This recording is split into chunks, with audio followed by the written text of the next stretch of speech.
غزوہ احد، جیسے کہ آپ سب نے اس کے بارے میں سنا کہ یہ غزوہ اسلام کے دیگر غزوات سے تھوڑا سا ڈیفرنٹ ہے۔ غزوہ بدر کو ہم دیکھتے ہیں، وہاں اللہ تعالیٰ فتح مبین مسلمانوں کو عطا فرماتا ہے۔ غزوہ خیبر ہم دیکھتے ہیں تو حضرت علی ہمیں خیبر کا قلعہ، اس کا دروازہ اکھاڑتے نظر آتے ہیں۔ غزوہ خندق کو ہم دیکھتے ہیں تو پورے عرب کے کفار مل کر مدینے پہ حملہ کرتے ہیں، لیکن کئی دن مدینے کے باہر وہ ٹھہرے رہتے ہیں، لیکن وہ مسلمانوں کا بال بھی بیکا نہیں کر سکتے۔ لیکن غزوہ احد کا معاملہ جیسے کہ بیان ہوا تھوڑا سا ڈیفرنٹ ہے۔ اس غزوے میں کیا ہوا کہ مسلمان جب جنگ کے لیے غزوہ احد میں آئے تو نبی کریم علیہ الصلوۃ والسلام نے ایک پہاڑی پر، ایک اونچے ٹیلے پر 50 مسلمانوں کو وہاں پہ کھڑا کر دیا۔ 50 صحابہ کرام کو جو تیر انداز تھے ان کو وہاں پہ کھڑا کر دیا، اور نبی کریم علیہ السلام نے انہیں جو ہے وہ خاص طور پہ یہ ہدایت دی کہ یہاں سے آپ نے اس وقت تک نہیں ہٹنا جب تک میں آپ کو حکم نہ دوں۔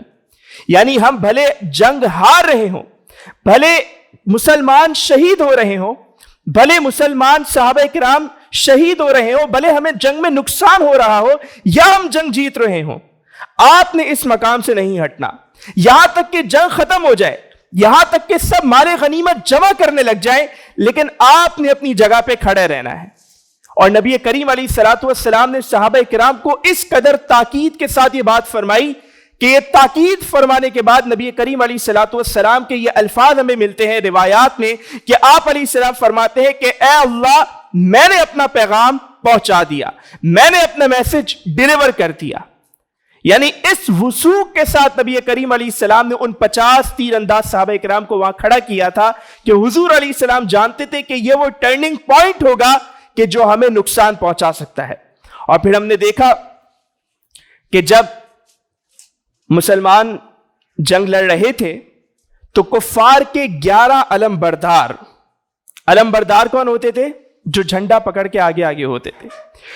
11 علم بردار ان کے مر گئے، قتل کر دیے گئے کفار کے، اور اس کے بعد کسی کافر میں یہ جرأت نہیں تھی کہ وہ آگے بڑھ کر علم اٹھائے۔ اس موقع پر کفار میں سے ایک عورت آگے بڑھی اور اس نے کہا تم لوگ یہ کیا کر رہے ہو، تم سے ایک علم نہیں سنبھالا جا رہا۔ اور اس موقع پر مکہ کی ایک کافر خاتون نے آگے بڑھ کر علم کو اٹھایا تھا۔ یعنی یہ حالت مسلمانوں نے اس مقام پر کافروں کی کر دی تھی کہ ان کے اندر علم اٹھانے کی بھی جرأت ختم ہو گئی تھی۔ کفار 3 مرتبہ پیچھے سے آ کر حملہ کیا انہوں نے، لیکن نبی کریم علیہ السلام کی جو اسٹریٹجی تھی کہ نبی کریم علیہ السلام نے 50 لوگوں کو وہاں پہ مقرر کیا تھا، انہوں نے ایسے تیر برسائے کہ 3 بار کفار حملہ کرنے آئے، کیونکہ وہ بیک میں تھی پہاڑی، مسلمان آگے لڑ رہے تھے، پیچھے وہ بیک میں تھی۔ تو نبی کریم علیہ السلام جانتے تھے کہ کفار گھوم کے ہم پر حملہ کر سکتے ہیں، پیچھے سے ہم پر حملہ کر سکتے ہیں۔ 3 مرتبہ کفار آئے، لیکن اس زور سے تیر اندازی ہوئی کہ تینوں مرتبہ جو ہے انہیں ناکامی کا سامنا ہوا۔ لیکن بالآخر کیا ہوا کہ جب مسلمانوں نے وہ جگہ چھوڑی تو جنگ کا پاسا پلٹ گیا، اور اللہ تعالیٰ نے فرمایا وَعَصَيْتُمْ، کہ تم نے نافرمانی کی، اور اس نافرمانی کے بعد مسلمانوں کو جنگ میں وہ جو جیتی ہوئی جنگ تھی، جس میں فتح یقینی تھی، جس کو وہ جیت چکے تھے آلموسٹ، صرف نبی کریم علیہ الصلوۃ والسلام کے اس حکم پر عمل نہ کرنے کی وجہ سے وہ جنگ مسلمانوں کے ہاتھ سے نکل گئی۔ اللہ تعالیٰ نے فرمایا وَعَصَيْتُمْ، کہ تم نے نافرمانی کی۔ پھر بعد میں اللہ نے فرمایا کہ اللہ تعالیٰ نے تمہیں معاف کر دیا، اس غلطی پر اللہ تبارک و تعالیٰ نے تمہیں معاف کر دیا۔ لیکن جو بات امپورٹنٹ ہے سمجھنے کی، جو غزوہ احد ہمیں جو لیسن دے رہا ہے، غزوہ احد جو ہمیں پیغام دے رہا ہے، غزوہ احد سے جو ہمیں سبق مل رہا ہے، وہ یہ ہے کہ مسلمانوں کی جو کامیابی ہے وہ اسی صورت ممکن ہے کہ جب مسلمان نبی کریم علیہ الصلوۃ والسلام کی اطاعت کریں گے۔ آج کا جو ایک بالخصوص بہت اہم موضوع جو مجھے آپ سے ڈسکس کرنا تھا، اور جس کو میں نے پوسٹر میں مینشن بھی کیا تھا کہ battle of Uhud and Zionist agenda, اب میں اس کی طرف آپ کے سامنے جو ہے وہ کچھ باتیں آپ کے سامنے پیش کرنا چاہوں گا۔ غزوہ احد میں نبی کریم علیہ الصلوۃ والسلام جب میدان احد میں پہنچ چکے اس موقع پر ایک شخص، ایک یہودی عالم جن کا نام تھا مخیریق، وہ یہود کے بہت بڑے عالم تھے، وہ یہودی عالم مدینے آئے اور انہوں نے یہود سے کہا کہ اے یہود، کیا تم دیکھ نہیں رہے کہ محمد صلی اللہ علیہ وآلہ وسلم جنگ کے میدان میں ہیں اور تم ان کے الائی ہو، تم ان کے جو ہے وہ ایک مشترک دوست ہو، لہذا اے یہود تمہارا فرض بنتا ہے کہ تم میدان احد میں نکل کر نبی کریم علیہ الصلوۃ والسلام کی مدد کرو۔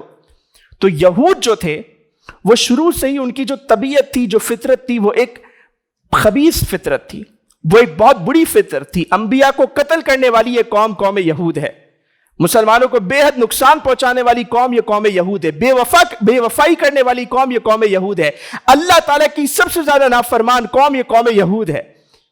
تو ان کی جو اندر ان کا جو باطن تھا، وہ جو خراب باطن تھا، تو اس نے ان کو ایک ہیلا سجایا یہودیوں کو، اور یہودیوں نے مخیریق سے کہا کہ اے مخیریق، آج سبت ہے، سبت، یوم السبت، سبت کہتے ہیں ہفتے کے دن کو، اور ہفتے کا دن آپ جانتے ہیں کہ یہودیوں میں مقدس ہے، مسلمانوں کے لیے جمعے کا دن مقدس ہے، عیسائیوں کے لیے اتوار کا دن مقدس ہے، اور یہودیوں کے لیے ہفتے کا دن مقدس ہے، کیونکہ اس دن اللہ تعالیٰ نے انہیں شکار سے منع فرمایا تھا، لیکن اس ٹائم بھی وہ باز نہیں آئے تھے اور بندر بنا دیے گئے تھے، جس کا ذکر سورہ بقرہ میں موجود ہے۔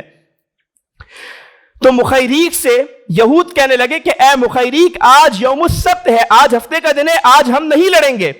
تو حضرت مخیریق نے کہا کہ سنو، اسلام آ چکا ہے، نبی کریم علیہ الصلوۃ والسلام آ چکے ہیں، لہٰذا یہ جو تمہارے فرسودہ خیالات ہیں نا، یہ جو تمہارے یہودانہ نظریات ہیں یوم السبت کے حوالے سے، یہ اب سب بے بنیاد ہو چکے ہیں، ان کی اب کوئی حیثیت نہیں ہے، ان کی اب کوئی بیس نہیں ہے۔ اسلام آنے کے بعد یہ سب ختم ہو چکا ہے۔ اسلام آنے کے بعد صحیح وہ ہے جو نبی کریم علیہ السلام بتائیں گے، حلال وہ ہے جو حضور بتائیں گے، حرام وہ ہے جو حضور بتائیں گے۔ لہٰذا حضور علیہ السلام اگر آج جنگ لڑ رہے ہیں تو یہ ہماری ذمہ داری ہے، یہ ہم پر فرض ہے کہ ہم نکل کر ان کی میدان جنگ میں مدد کریں۔ انہوں نے اپنی تلوار کھینچی اور میدان احد میں پہنچ گئے، اور بڑی جواں مردی سے وہ جو ہے لڑے، اور لڑتے لڑتے شہید ہو گئے، اور مخیریق سے حضرت مخیریق رضی اللہ تعالی عنہ بن گئے۔ اور جب وہ شہید ہوئے تو اس سے کچھ لمحے قبل زخمی حالت میں انہوں نے ایک نصیحت کی، ایک وصیت کی، اور وصیت یہ کی کہ میرا جتنا مال ہے، میری جتنی پراپرٹی ہے، میری جتنی جائیداد ہے، وہ سب اب نبی کریم علیہ الصلوۃ والسلام کی ہے۔ ان کے 7 باغ تھے مدینے میں، اور وہ 7 کے 7 باغ انہوں نے نبی کریم علیہ الصلوۃ والسلام کو وقف کر دیے، حضور علیہ السلام کے لیے، اسلام کے لیے ہبہ کر دیے۔ اور روایات میں آتا ہے کہ بعد میں نبی کریم علیہ الصلوۃ والسلام جب کسی کی مدد فرماتے تو ان باغات سے مدد فرماتے۔ 7 باغ حضور پہ انہوں نے قربان کر دیے، اور نبی کریم علیہ السلام نے حضرت مخیریق کے بارے میں فرمایا، مخیریق سائق یہود، مخیریق خیر یہود، کہ مخیریق جو ہے یہ سبقت کرنے والے، آگے بڑھنے والے یہودی ہیں، اور مخیریق جو ہے یہ بہترین یہودی ہیں۔ نبی کریم علیہ السلام نے ان کے بارے میں یہ فرمایا کہ یہ بہترین یہودی ہے۔ اور ہماری کتب میں جو محققین علماء ہیں، جو سیرت نگار ہیں، انہوں نے بڑی تفصیل سے اس بات کو ڈسکس کیا ہے کہ حضرت مخیریق رضی اللہ تعالیٰ عنہ یہ ایمان لا چکے تھے۔ حضور علیہ السلام کے نام پر جان قربان کرنا، حضور علیہ السلام کے لیے اپنی ساری پراپرٹی وقف کر دینا، اور پھر نبی کریم علیہ الصلوۃ والسلام کا ان کو خراج تحسین پیش کرنا کہ مخیریق خیر یہود، یہ تمام کے تمام اس بات پر علامت ہے کہ حضرت مخیریق جو ہے وہ اسلام لا چکے تھے۔ لیکن آج حضرت مخیریق کو لے کر یہودی ایک پروپیگنڈا کر رہے ہیں، وہ ایک ایجنڈا باقاعدہ لے کر چل رہے ہیں، اور اس کا آغاز انہوں نے جسٹ 2 ایئرس پہلے انہوں نے اس کا آغاز کیا تھا۔ اس کی میں آپ کو جو ہے وہ کچھ ہائی لائٹس میں آپ کو بتاتا ہوں، یہ ذرا آپ دیکھیں۔ Building bridges of unity, remembering the battle of Uhud, celebrating our common kinship, fighting hatred۔ یعنی یہودیوں نے یہ بیسکلی یہ جو انیشیٹو ہے، مخیریق انیشیٹو اس کا نام ہے، جیسا کہ آپ دیکھ رہے ہیں یہ مارچ 2022 میں لانچ کیا گیا تھا، اور اس کو لانچ کرنے والی ایک خاتون تھی جو کہ یو ایس میں رہتی ہے اور ایرانی ہے، ایرانی جیو ہے، اور ایران کے خلاف بھی وہ ٹویٹر پہ بہت کچھ لکھتی رہتی ہے. اور بیسکلی یہ جو انیشیٹو ہے یہ یو ایس کا انیشیٹو ہے، اور یہ گورنمنٹ کا نہیں ہے بلکہ نان گورنمنٹ ایک انیشیٹو ہے.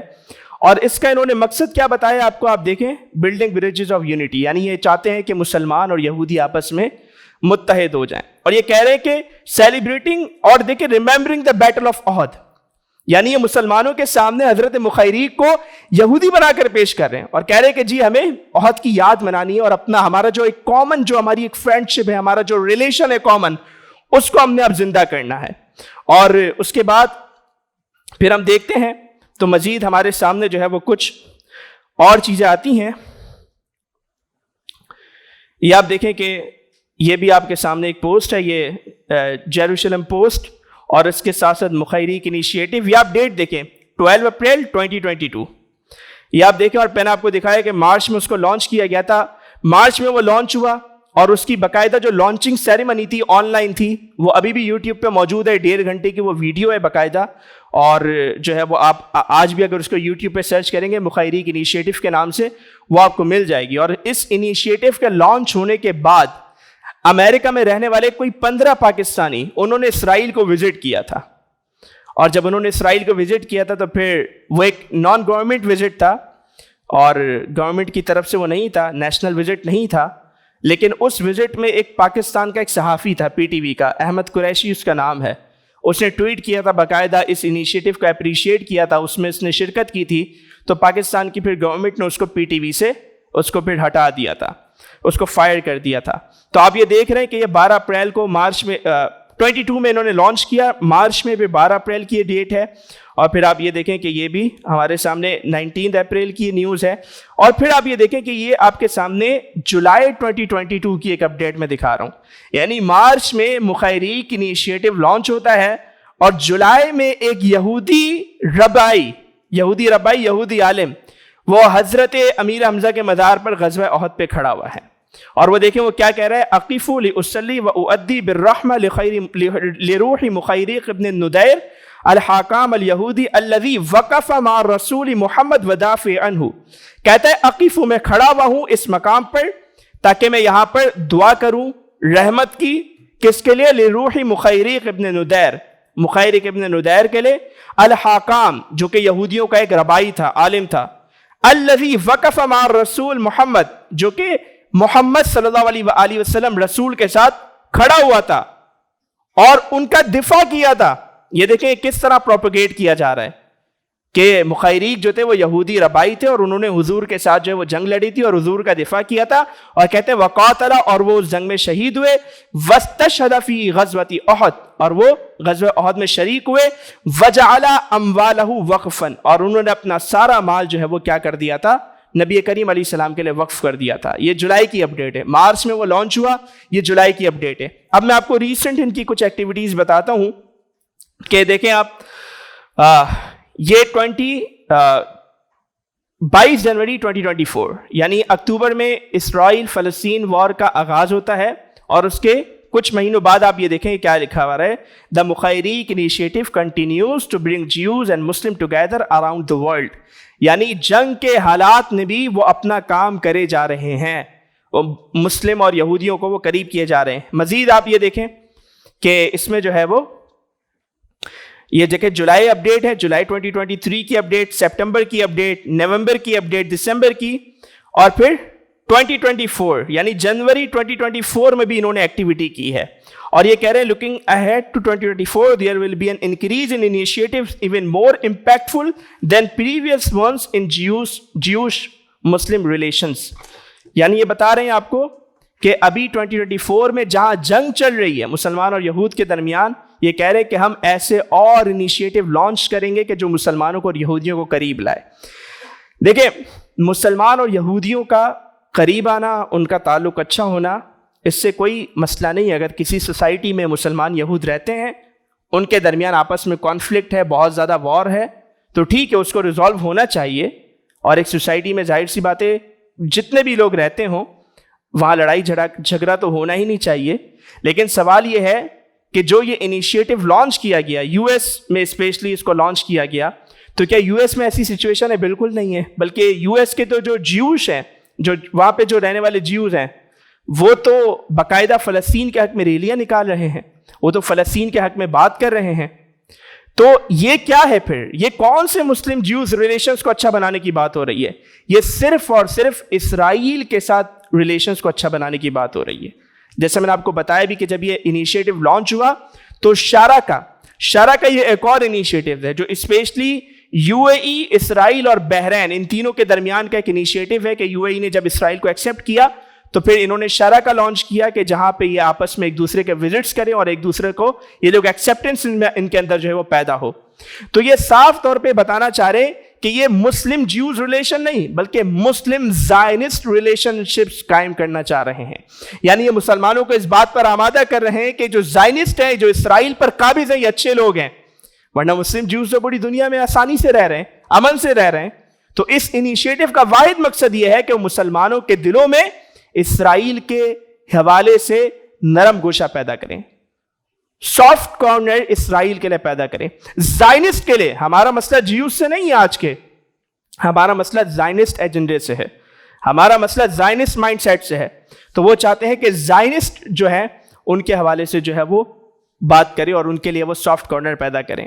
تو دیکھیں ہونا تو یہ چاہیے تھا کہ مخیریک انیشیٹو جیسا کوئی انیشیٹو ہم لانچ کرتے, ہم جو ہے وہ دعوت دیتے کہ دیکھیں مخیریک ایمان لائے تو آپ بھی ایمان لائے, مخیریک اہل کتاب میں سے تھے وہ ایمان لائے تو آپ کی بھی ذمہ داری ہے, آپ بھی جیو ہیں, آپ کی بھی ذمہ داری ہے کہ آپ اپنے اینسسٹرز میں سے ایک کی مان کر آپ ان پر ایمان لائے. لیکن وہ یہ کام کر رہے ہیں, وہ پرو ایکٹیو ہیں, صرف ایکٹیو نہیں ہے, پرو ایکٹیو ہیں. آج ہم کیا کر رہے ہیں آپ دیکھیں مغرب میں, آج جو ہے وہ میں اپنی بات بالکل اختتام کی طرف لا رہا ہوں. آج مغرب میں جو ہے آپ دیکھیں احتجاج ہو رہا ہے, کولمبیا یونیورسٹی کا احتجاج آپ کے سامنے ہے, دیگر یونیورسٹیز کا احتجاج آپ کے سامنے ہے. اسپیشلی آپ دیکھیں کہ پچھلے اتوار کی ایک ویڈیو ہے کہ جہاں چھوٹے چھوٹے بچے وہ لے کر آئے ہوئے ہیں اور وہ چھوٹے چھوٹے بچے فلسطینیوں کے حق میں بات کر رہے ہیں. وہ کہہ رہے ہیں آکوپیشن نو مور. ہم دنیا جہاں کی ڈسکشنز کرتے ہیں سوشل میڈیا پر, سب جگہوں پر, کیا فلسطین سے ریلیٹڈ ویڈیوز کو ہم شیئر کر رہے ہیں؟ کیا ہم فلسطینیوں کا دکھ درد محسوس کر رہے ہیں؟ یہ آج ہم سب کو سوال کرنے کی ضرورت ہے. وہ تو اپنے بچوں کو تیار کر رہے ہیں ویسٹ والے, ہم کیا کر رہے ہیں؟ دیکھیں ایک صحابہ کرام تھے, ان کے بچے تھے. غزوہ احد کا ایک چھوٹا سا واقعہ آپ کو سناتا ہوں. غزوہ احد میں نبی کریم علیہ السلام جب مدینے سے نکلے احد کے لیے تو راستے میں ایک مقام آیا شیخین کا مقام. وہاں نبی کریم علیہ السلام نے لشکر کا جائزہ لیا اور دیکھا کہ جو چھوٹے چھوٹے بچے ان سب کو واپس بھیج دیا, ان سب کو واپس کر دیا. ایک تھے حضرت رافع بن خدیج, ان کے بارے میں کہا یہ بھلے چھوٹے ہیں لیکن تیر انداز بہت اچھے ہیں, یا رسول اللہ ان کو ساتھ رکھ لیجیے. نبی کریم علیہ السلام نے کہا ٹھیک ہے. نبی کریم علیہ السلام نے حضرت رافع بن خدیج کو, وہ چھوٹے تھے لیکن ساتھ رکھ لیا. لیکن دوسری طرف حضرت سمورہ بن جندب وہ کھڑے ہو گئے اور انہوں نے کہا کہ یا رسول اللہ میں بھی چھوٹا ہوں. انہوں نے اپنے والد سے کہا کہ اے والد, حضور علیہ السلام نے رافع بن خدیج کو سلیکٹ کر لیا, میں بھی چھوٹا ہوں لیکن میں رافع بن خدیج سے زیادہ طاقتور ہوں, میں انہیں پچھاڑ سکتا ہوں. تو نبی کریم علیہ السلام کے سامنے جب یہ معاملہ ہے, نبی کریم علیہ السلام نے کہا ٹھیک ہے کشتی کی جائے. وہ دونوں لڑنے لگے آپس میں, رافع بن خدیج اور حضرت سمورہ بن جندب. دونوں نے جب لڑائی کی تو واقعی میں حضرت سمورہ جو تھے حضرت رافع بن خدیج پر غالب آ گئے, انہیں کشتی میں ہرا دیا. تو نبی کریم علیہ السلام نے ان کو ساتھ لے لیا. تو یہ صحابہ کرام کے چھوٹے چھوٹے بچے, 14 سال کی عمر تھی ان کی, 13 سال کی عمر تھی, 12 سال کی عمر تھی, یہ ان کا جذبہ جہاد تھا, یہ ان کا شوق شہادت تھا. غزوہ احد کو دیکھ لیں کہ کس طرح چھوٹے دو بچوں نے ابو جہل کو موت کے گھاٹ اتار دیا غزوہ بدر میں, اور غزوہ احد کا یہ معاملہ. تو ہم کیا کر رہے ہیں فلسطین کو لے کر؟ ہم دیکھیں, ہم وار نہیں کر سکتے, ہم جنگ نہیں کر سکتے, ہم کچھ نہ کچھ پروٹیسٹ کر سکتے ہیں. کچھ نہ کچھ پروٹیسٹ ہم کس طرح کر سکتے ہیں کہ فلسطین کے حق میں ہم سوشل میڈیا کے تھرو بات کریں, اپنے گھروں میں بات کریں, اپنی گیدرنگز میں بات کریں, اور اسی طرح جو پروڈکٹس ہیں جن کے بارے میں ہمیں پتہ ہے یہ ڈائریکٹلی اسرائیل کے لیے بینیفیشل ہیں, ان کو ہم بائیکاٹ تو کریں کم از کم. اور اگر ان کے سبسٹیٹیوٹس موجود ہیں پھر تو لازمی طور پہ ہم بائیکاٹ کریں. چلیں اگر کسی کا جو ہے وہ ہمارے پاس جو ہے وہ متبادل نہیں ہے, جیسے بہت ساری ویکسینز ہیں, بہت ساری میڈیسنز ہیں, ان کا ہمارے پاس متبادل نہیں ہے, تو وہ تو ہم چلیں یوز کر سکتے ہیں, اس کی تو ہمیں ضرورت بھی ہے. لیکن جو ہمارے لیے ضروری نہیں ہے ان کو تو ہم بائیکاٹ کر سکتے ہیں نا، اپنی خواہشات، اپنی لذتیں ہم اس کے پیچھے دوڑ رہے ہیں، ان کا ہمیں کوئی خیال نہیں۔ ہر موقع پر جہاں آپ کو موقع ملے فلسطین کے لیے بات کریں، کیونکہ دیکھیں جو تاریخ ہوتی ہے نا وہ اسی طرح رقم کی جاتی ہے۔ آج اسرائیلیوں نے اسرائیل بنا لیا، لیکن یہ ان کی 2000 سالہ تاریخ ہے جس میں اپنے بچوں کو بتاتے تھے کہ تم نے اسرائیل کو قائم کرنا ہے۔ تھیوڈور ہرزل نے 1897 میں کتاب لکھی تھی، اسرائیل کا آئیڈیا پیش کیا تھا، اور اس نے لکھا تھا کہ میں جب یہ کتاب لکھوں گا لوگ مجھ پر ہنسیں گے، میں اسرائیل کا جو آئیڈیا دے رہا ہوں لوگ مجھ پر ہنسیں گے، لیکن 50 سال بعد اسرائیل کی ریاست قائم ہوئی تھی، اور ایگزیکٹ آفٹر 50 ایئرس وہ کامیاب ہوئے۔ 1897 میں اس نے بک لکھی، 1947 میں اسرائیل قائم ہو گیا۔ تو یہ نسلوں پہ ورکنگ کرنی ہوتی ہے۔ آج یہ مخیری کی انیشیٹو چلا رہے ہیں، 2 سال ہوئے ہیں، چھوٹی چھوٹی گیدرنگز کرتے ہیں، چھوٹے چھوٹے لوگوں سے ملتے ہیں۔ یہ کیا کرتے ہیں، غزہ میں حماس نے جن لوگوں کو پکڑا ہوا ہے ان کی فیملیز کو لے جا کر مسلمانوں کے سامنے بٹھا دیتے ہیں، اور وہ جا کر ان کے سامنے ظلم کا رونا شروع کر دیتے ہیں۔ یہ آج ورک نہیں کرے گا، یہ 20 سال بعد اس کے نتائج آئیں گے جب مسلم کی اکثریت یہ بات کہہ رہی ہوگی کہ اسرائیل کو ایکسیپٹ کرنا چاہیے، اور ہمارے اصل جو دہشت گرد ہے یہ حماس ہے۔ اس کے رزلٹ 10 20 30 سال بعد آتے ہیں، یہ چھوٹی چھوٹی کوششوں کے۔ تو ہمارا کیا ہے، ہم فوری ریزلٹس چاہتے ہیں، تو ہمیں اس پہ ورک کرنا ہے۔ میں آخری بات کروں گا، اپنی گفتگو کا اختتام کروں گا۔ وہ آخری بات یہ ہے، غزوہ احد میں ایک صحابی تھے حضرت سعد بن ربیع۔ حضرت سعد بن ربیع رضی اللہ تعالیٰ عنہ جب شہید ہوئے تو زخمی حالت میں تھے، نبی کریم علیہ السلام نے پیغام پہنچایا کہ سعد کو ڈھونڈو، میں نے اسے دشمنوں کے نرغے میں دیکھا تھا۔ صحابہ گئے، تلاش کیا سعد بن ربیع کو، سعد بن ربیع ملے اور کہا کہ حضور سلام پیش کرتے ہیں آپ کو اور آپ کا حال پوچھتے ہیں۔ انہوں نے کہا کہ میں اب زندہ نہیں بچ سکوں گا، زخم بہت ہیں، حضور علیہ السلام کو میرا سلام پیش کرنا۔ اور انہوں نے کہا کہ امت کو میری طرف سے ایک پیغام دے دو، میری ایک نصیحت ہے، میری ایک وصیت ہے، وہ امت کو پہنچا دو۔ وہ کیا ہے؟ وہ یہ ہے کہ جو اللہ کے نبی ہے نا، یہ تمہارے درمیان امانت ہے، یہ تمہارے پاس امانت ہے، اور اگر تم اس امانت کی حفاظت نہیں کر سکے تو بروز قیامت تمہارا کوئی عذر قابل قبول نہیں ہوگا، تم سے پوچھا جائے گا، تم سے حساب لیا جائے گا، تم سے پوچھ گچھ کی جائے گی، تم سے کوشچن کیا جائے گا، تمہارا کوئی عذر قابل قبول نہیں ہوگا اگر تم حضور کی، اللہ کے نبی کی اس امانت کی حفاظت نہیں کر سکے۔ آج اللہ کے نبی ہمارے درمیان موجود نہیں ہے ظاہری طور پہ، لیکن آج ان کی تعلیمات ہمارے درمیان موجود ہیں، آج ان کی شریعت ہمارے پاس موجود ہے، آج ان کا سب سے بڑا معجزہ ان کا قرآن ہمارے پاس موجود ہے۔ جو آئیڈیالوجی، جو فکر، جو نظریہ نبی کریم علیہ السلام دے کے گھر آج وہ ہمارے پاس موجود ہے، ہم اس کے لیے کیا حفاظت کے لیے ہم کیا اقدامات کر رہے ہیں؟ سویڈن میں آئے دن قرآن پاک جلایا جا رہا ہے، اور ہم ایسا امت کچھ بھی نہیں کر سکتے، مجبور ہیں۔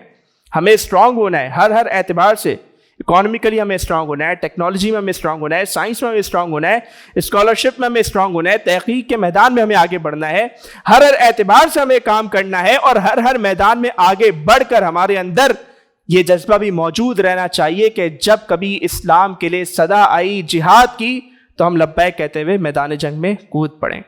ہمیں نبی کریم علیہ الصلوۃ والسلام کی تعلیمات کی حفاظت کرنی ہے، ہمیں نبی کریم علیہ السلام کے قرآن کی حفاظت کرنی ہے، ان کی سیرت کی، ان کے نظریے کی حفاظت کرنی ہے۔ وہ جو سعد بن ربیع نے ہمیں نصیحت کی، ہمیں وصیت کی، آخری وقت تک، آخری وقت بال بچوں کے لیے بات نہیں کی، بیٹیاں تھیں ان کے گھر میں، بیٹیوں کے لیے کچھ پیغام نہیں دیا، پیغام دیا تو یہ کہ اللہ کے نبی کی حفاظت کرنی ہے۔ تو آج ہمیں دین اسلام کی حفاظت کرنی ہے۔ تو بس اسی پر میں اختتام کرنا چاہوں گا۔ اللہ تبارک و تعالیٰ سے دعا ہے کہ اللہ تبارک و تعالیٰ ہمیں اسلام کے صحیح مقصد سے روشناس کرائے، نبی کریم علیہ السلام کی سیرت پر چلنے والا، ان کی سنت پر عمل کرنے والا بنائے۔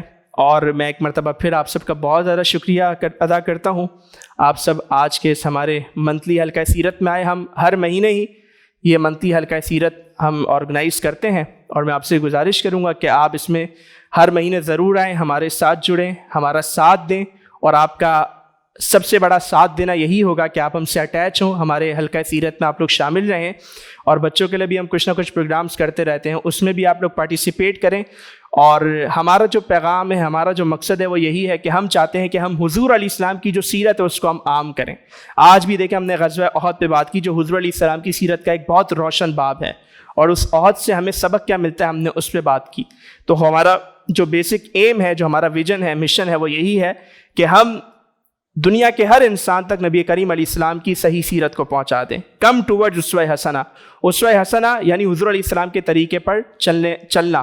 تو ہم اس کی طرف لوگوں کو بلا رہے ہیں کہ آئیں نبی کریم علیہ السلام نے جو نظریہ دیا ہے اس سے جڑ جائیں. جتنے بھی آج کے ویسٹرنائز جو ہے نظریات ہیں، جتنی بھی ویسٹرنائز آئیڈیالوجیز ہیں، ان کو چھوڑیں اور جو نبی کریم علیہ السلام کی جو فکر ہے، جو نبی کریم علیہ السلام کی جو سیرت ہے، اس سے جڑ جائیں. اور میں یقیناً آپ سب سے یہ امید کرتا ہوں کہ آپ لوگ انشاءاللہ آئندہ بھی پارٹیسپیٹ کرتے رہیں گے.